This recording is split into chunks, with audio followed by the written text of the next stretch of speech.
So recently I uploaded a video covering the best scene in Transformers 1, and it kinda blew up.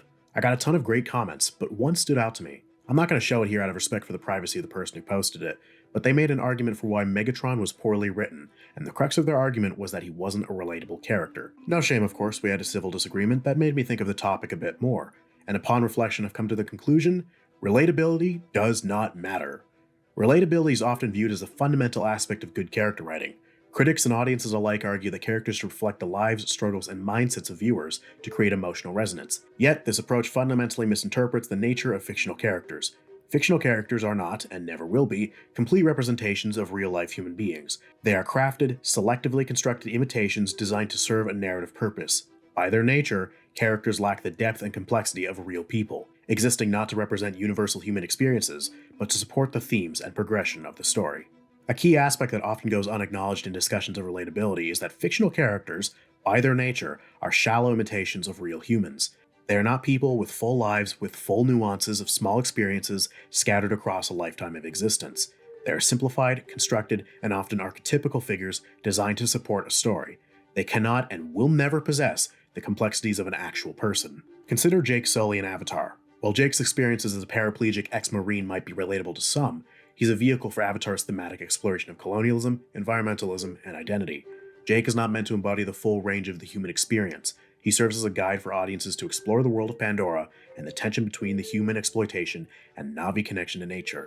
His development, while emotionally charged, is ultimately structured to fulfill the story's needs, which isn't a bad thing at all. His relationships, actions, internal conflicts are all shaped by the plot, not by the small nuances experienced through a lifetime of existence one would expect from a real human being. While some viewers may find aspects of his journey relatable, this is incidental to his purpose in the narrative. He exists not to reflect universal human traits, but to fulfill the narrative demands of Avatar's world. Speaking personally for a second, I can't relate to his character whatsoever. I'm an agnostic, borderline atheistic thinker. I think like the scientist in this film, not like the protagonist who has a religious epiphany and changes the course of his own life because of it. Similarly, Jack Sparrow from the Pirates of the Caribbean films operates within a carefully crafted fictional framework. Jack's wild charisma and moral ambiguity are not designed to mirror real people's complexities, but to serve a particular role within his world. Jack's choices are dictated by the laws of the pirate world, a world where being deceitful is a matter of survival, a world where what's legal and what's morally correct are two entirely different concepts. His character is the embodiment of adventure, chaos, and freedom, representing themes essential to the pirates' universe. Though audiences might find his characterization engaging, Jack's actions are ultimately the result of plot requirements, not the organic development of a person with a lifetime of experiences. He is crafted to embody the thematic essence of piracy and push the story forward, illustrating that fictional characters are inherently limited, created to serve the structure and style of their respective worlds rather than reflect real human existence. Relatability is not a consistent or logical measure of a character's effectiveness. What one person finds relatable, another might just find boring. Our varied lives mean that no character can universally resonate. Fictional characters cannot embody the complexities of every individual's experience because, by their nature, they are simplified figures designed for specific roles.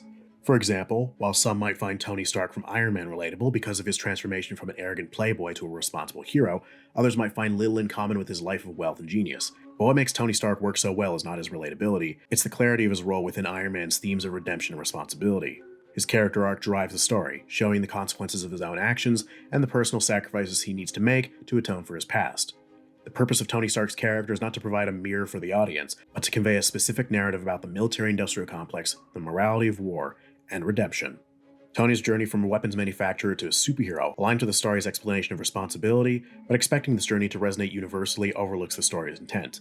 Tony exists within a specific fictional framework, and his actions, though seemingly motivated by personal growth, are crafted to meet the needs of the plot. Relatability, then, is not a necessary element of the character's effectiveness. What matters is that he logically follows the themes of redemption and transformation in the context of Iron Man, while also making logical sense within the universe the film establishes. A change in character on the basis of an attempted theme and nothing else is bad. Stop doing it, Lucasfilm! But reducing Tony's character psychology to the bounds of universal relatability limits our understanding of the role in the story, reinforcing that the true value of a character lies in their function within the narrative. Another flawed metric for assessing fictional characters is morality. Just as relatability is subjective, so is morality, shaped by societal norms and conventions rather than any inherent truth. Until you can prove that there's a higher power that dictates morality, morals are subjective. Judging a character's quality based on moral alignment is misleading. as morality varies widely between cultures, historical periods, and individual beliefs. Characters are not bound by the moral expectations of the real world. Instead, they should adhere to the internal moral logic of their fictional universe. Indiana Jones, for instance, might be criticized for morally ambiguous actions, such as his questionable methods of acquiring ancient artifacts. In real life, these actions might raise ethical concerns, but in the world of Indiana Jones, his character embodies the adventurous spirit of an archaeologist in a pulp adventure-inspired setting. His actions align with the narrative's theme of discovery and adventure, even if they might be deemed morally questionable by some audiences. Another thing to consider is the context the universe is set in. The Nazis were pillaging the world for ancient artifacts, and as such, Indy is easily the lesser of these evils.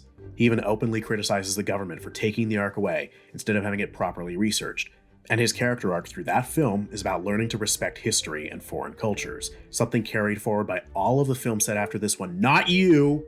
Indy's character is designed not to adhere to contemporary moral expectations, but to operate within a story that values thrill and discovery over ethical exactness. His actions are driven by plot requirements, in-universe context, and genre conventions, rather than any universal moral standard, illustrating that morality is a poor measure of assessing the effectiveness of character writing.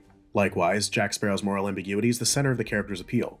His willingness to betray others, manipulate situations, and act solely in his self-interest may seem morally dubious, yet these traits are essential to his role as a pirate. Jack is not intended to serve as a moral exemplar, rather, he embodies the free-spirited, unpredictable nature of piracy. Judging Jack by conventional moral standards would miss the point of his character, as he is designed to operate within the morally gray world of piracy, where survival often trumps ethics. His effectiveness lies not in his morality, but in his consistency within the world of the Pirates of the Caribbean, proving that moral alignment is not necessary for a character to serve the narrative function. Ultimately, the purpose of characters in fiction is to drive the narrative forward and reinforce the story's themes. Their primary function is not to mirror real humans, but to fulfill the demands of the plot and the thematic vision of the story. When we view characters through this lens, relatability and morality become secondary to cohesion, consistency, and thematic alignment. Characters are, at their core, vessels which ideas are explored, conflicts are enacted, and resolutions are achieved. Expecting characters to possess universal relatability overlooks the limitations of fictional storytelling. Every human has a unique background, culture, and personality, and set of experiences that shape their worldview. A character, no matter how intricately designed, can never capture the full nuances of real-life individuals, nor could be universally relatable with the vast differences between the 8 billion human beings currently living on this planet. Relatability, then, is an unreliable metric, rooted in subjective audience perception rather than any objective standard of quality. Furthermore, applying moral judgments as criteria for character evaluation is equally as misguided, as morality itself is subjective, defined by societal norms and conventions rather than any inherent qualities. Characters need not be morally sound or relatable. They only need to exist logically within their fictional worlds, interact meaningfully with each other, and fulfill the narrative and thematic rules naturally. Relatability and morality are ultimately subjective metrics that add little to objective critiques of character writing. Characters like the ones listed exemplify this approach. Each exists not to be realistic or morally flawless person, but to fulfill specific roles within their narratives. By focusing on cohesion, internal consistency, and thematic alignment, writers can create characters that resonate on a deeper level, transcending subjective notions of relatability and morality. These characters remind us that power fiction lies not in mirroring reality, but in exploring ideas, pushing stories forward, and transporting audiences to new worlds. That's it for today's video. If you liked it, give it a like and hit the subscribe button, join my Patreon page for early access to my videos, and join my Discord server. Thank you all for watching, and I hope you all have a great day.